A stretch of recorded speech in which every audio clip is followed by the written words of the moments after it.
Kristo Tohveri poolt alanuks vilistatud maha.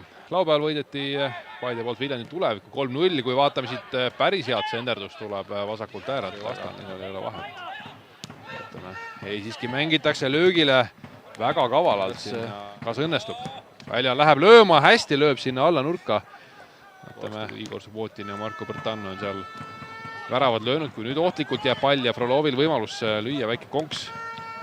Hästi mõrivad ja sellega nüüd Tuur tuleb teravusse, murrab sealt läbi pall ka värava eest läbi, jõuab Pajunurm, kas hoiab palli vist just.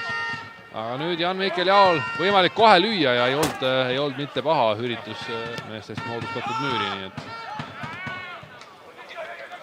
ülejoone. Eks see küsimus ole, et kaua siin vaatame selle olukorra ära, kui taaskord Jao poolt pall. Hulganisti mehi seal värava ees ja on olemas esimene ja tundub, et see on Martin Kase. 63. minutil Paide surve kannab vilja ja tuli nurgalöögist, tuli tegelikult ootamatult, et oleks just need olukorrad. Ja ohtlikult seal Jan hoiab palli mängus, tuleb tagasi. Frolov vasakuga löök peale. Neemelo peaga ja posti põrkes Tarmo Neemelo 2-0, 70 minut. Ei olnud palju vaja sellel legendaarsel ründemehel ja lööb siit oma olivaks poolkaitseks läks. Nii-öelda vigurdama, vaid lihtsalt pall ette ja välja vasakuga ja paneb ära, oi!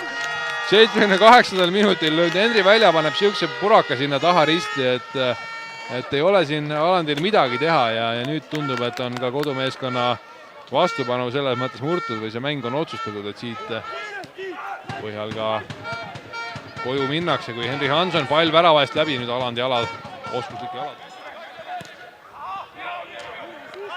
Väga kindlalt Lotiga minemas vastu järgmisele mängule siis juba Tartu Tammekaga.